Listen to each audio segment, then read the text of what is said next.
Welcome to How Preschool Teachers Do It. This is Alison Kentos. I am an early childhood educator. And this is Cindy Tarabush. I am an early childhood consultant. This podcast is for parents and early childhood professionals. Let our experience and research-based knowledge become your guide. Hi, preschool peeps. Hi, peeps. Today we're going to have a conversation about tough conversations. There you go. But this conversation won't be tough. I hope not. It's the obligation of early childhood professionals to open our doors to partnering with families, and hopefully families want to partner back, because the people at home and the people in an early childhood program are children's most important people, and it helps children to see us all working together harmoniously, and it also helps us to work together harmoniously and to do things like understand each other's perspectives and goals and all of that, right? But and I think most of the time that goes pretty well, but then there are moments when people have to have tough conversations with each other, and nobody enjoys that, because generally speaking, we don't want to have confrontation. We worry about people being offended or defensive. And this is from both sides of the fence, by the way. Yeah. Oh, yeah. As someone who is an educator and a parent, I can tell you that it happens both ways, where you think, I have to have this conversation with this family, and it's going to be uncomfortable because I have to tell them something that may upset them. On the other side of the fence, I have also been in the role of a parent who feels I need to tell something to the teacher, and I'm uncomfortable going and having that conversation. So the discomfort can happen on both sides. For sure. Yeah. There are a few things that we need to keep in mind. One of them is most people want to enjoy confrontation, but difficult conversations don't have to be a confrontation. I don't feel like it should be confrontational at all. Well, people get defensive. It gets like that. I know it gets like that. But if you are already partnered with them and you have a strong partnership, it depends the news you're bringing. There are people who are not ready for the news you're bringing. Oh, for sure. Right? But, yeah. It really depends on what's happened. There are times where I have felt like my child's teacher and I really like this teacher, things are great. And then something happens, or my child tells me something, and now I'm upset. People's emotions play into conversations. So I think that leads to sometimes people being defensive or upset or angry or hurt. And then all of that comes into play. When we go into conversations with people, I think we all on both sides, and there aren't sides, but in both roles, that's better. In both roles, we need to remember that the person sitting at the table with us is also human, also has emotions, needs our acceptance and compassion and understanding, no matter what role you're playing in this conversation. The teacher who comes to you with difficult news, like, maybe we see that your child needs to be evaluated by special education services. Maybe we see that your child needs some extra support for behavioral issues. Maybe your child is behaving in a way that upsets us. For whatever reason, we need to come to you that we realize may be upsetting to you. This isn't easy news to deliver either, folks. And the other role, it's very hard to hear. Yes. If we could only come into conversations with compassion for each other, knowing probably nobody in the situation is super comfortable having to have this meeting. Yeah, no. The educators desperately want what they perceive as best for the children, and the families desperately want what they perceive as best for the children. So really, we're coming to the table with the same desire for the children, but sometimes it just goes askew. Right. I spend a lot of time talking to educators about their conversations with families, and sometimes the difficult conversations they have to have about things like potential special education needs or behavioral issues or whatever the conversation is. And I'm always telling them, please have compassion for the family. And, by the way, when families look at you and say, my child is not like that at home, or my child does that skill at home, they're not lying to you folks. Yeah. It's home and school. Yeah. No, and home and school are two different places. Children behave differently in different places. And the studies show that emerging skills happen first at home. So yeah, the child may be talking at home, but not talking at school, writing at home, but not writing at school.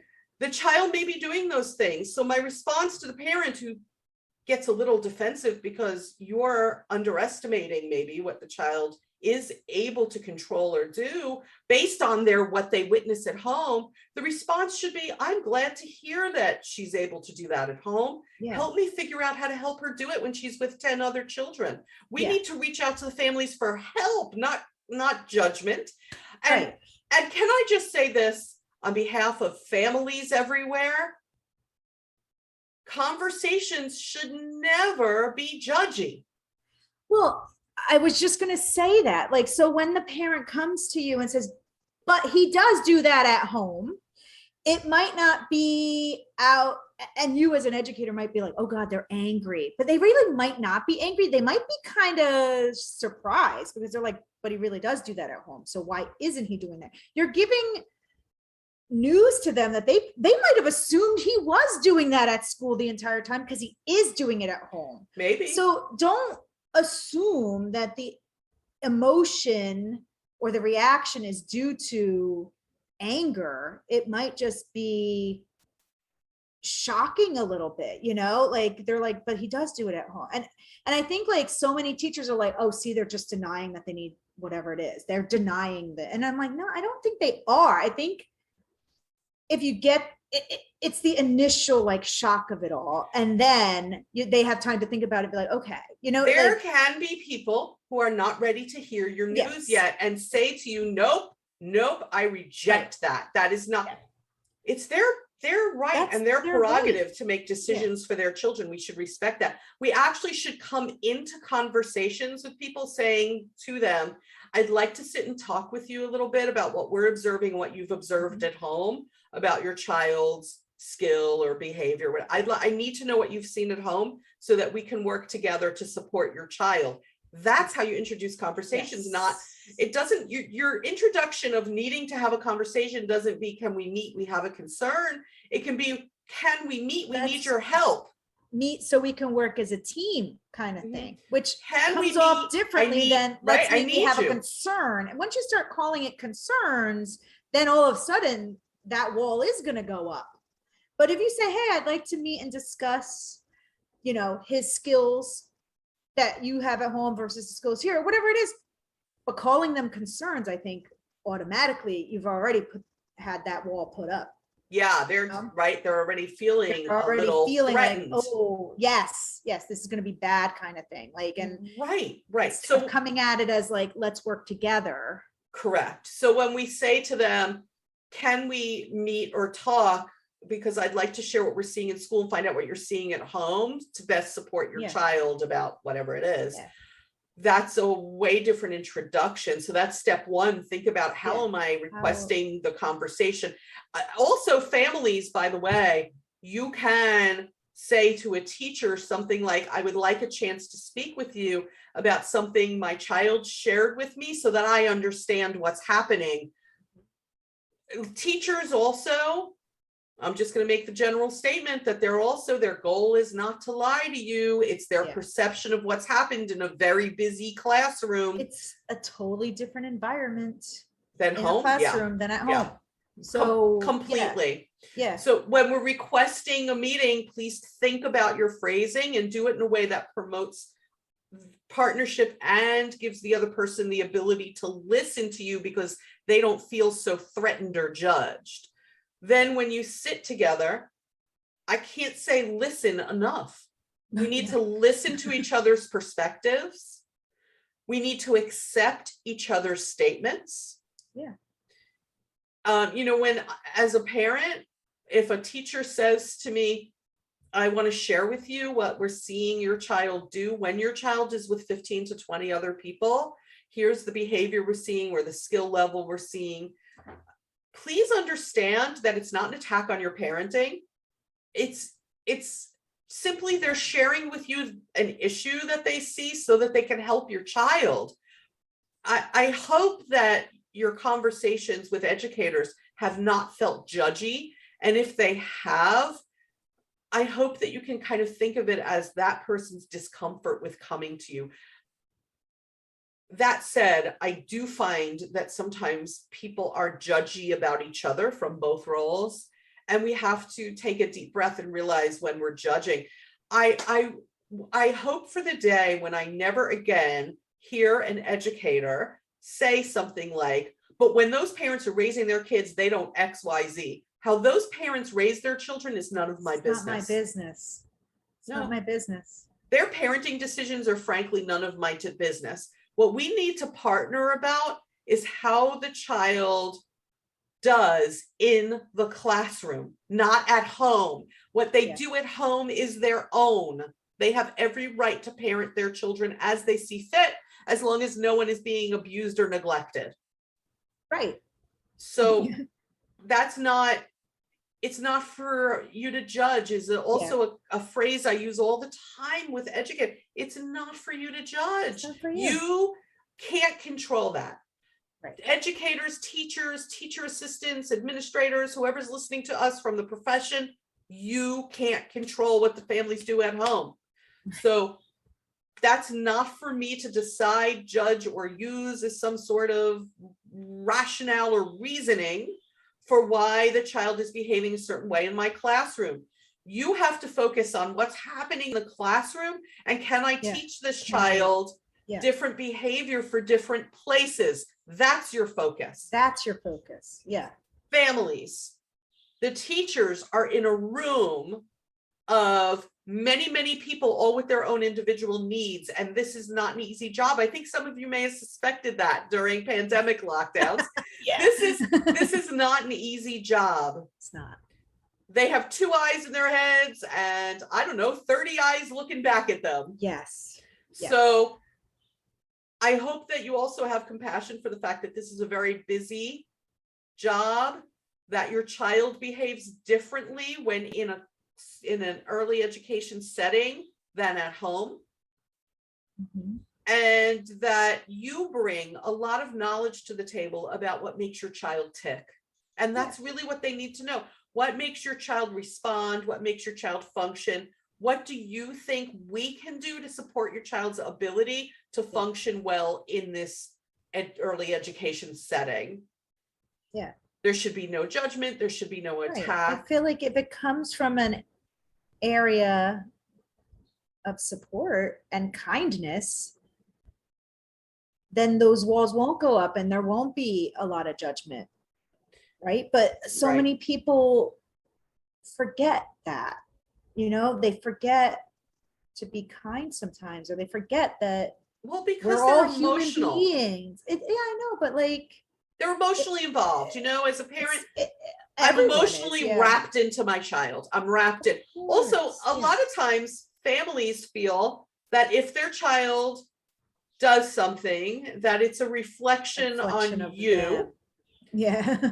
And I'm going to share the perspective that your children are not a reflection on you until they are full-grown adults and are in positions of having a job or a family of their own. Yeah. Until they are full-grown adults, they're not reflecting anything. They're just going through their childhood and adolescence. I find it's the whole judgment thing that bugs me so much. Well, about people as a whole. I was just going to say, our society has become very judgy. Go in there without judgment and go in there with compassion and think about every word that comes out of your mouth and the tone of voice, and actively listen to the other person. Yeah, your tone tells a lot. There is no right perspective. There are just these perspectives. And sometimes, when a family, as a teacher, when a family comes with their perspective, I may not agree with it, but I just have to accept it. And vice versa. I might not fully agree with anybody's perspective, but I just have to accept that that's their perspective and try to find the language and the way to work together. Exactly. And when people do get defensive, please understand that that's a very human thing to do. It's very human to get defensive. So when somebody gets defensive, please stop talking. There's no point in conflict and the sort of conflict that's going to escalate. Let them talk, let them get it out. Sometimes people need to just get their feelings out. They need to get it let out. Let them talk, Yeah. let them get it out. If they walk away angry, you know what you've given them? The gift of walking away so that they can think about what's happened. I have had people in my life in a variety of circumstances, after being given time to think about what's happened, I've had people come back and say, okay, I thought about it, and here's another thought about what we were talking about. Sometimes people need time. Conversations are happening in the moment. Emotions are tied in. You can actually say to each other, I need a little time to think about this. Can I get back to you? Not every conversation has to end right there and then at the initial meeting. If a family comes to you with something, you can say, I need time to look into this or talk about it. Let me get back to you. If you go to a family with something, and they come back with something else, as an educator, you can say, let me think about this and we'll meet again. As a family, you can say, can we meet again after I give this some thought? I'm not sure why we think everything has to come to a conclusion right then and there. No, So, okay. I hope that this has given you food for thought. And if you can think of something, a tip that you would like to share with people for difficult conversations, please send it to us for our Feedback 5 segments that we sometimes do. Send it to howpreschoolteachersdoit.com through the contact form on that website, or through Facebook. You can find our podcast page, How Preschool Teachers Do It podcast page. We love hearing from you guys. Yeah. Okay. Deep breath before those conversations, and kindness and compassion, understanding in time. Yeah. We will catch you next time on the podcast. Bye, peeps. Bye.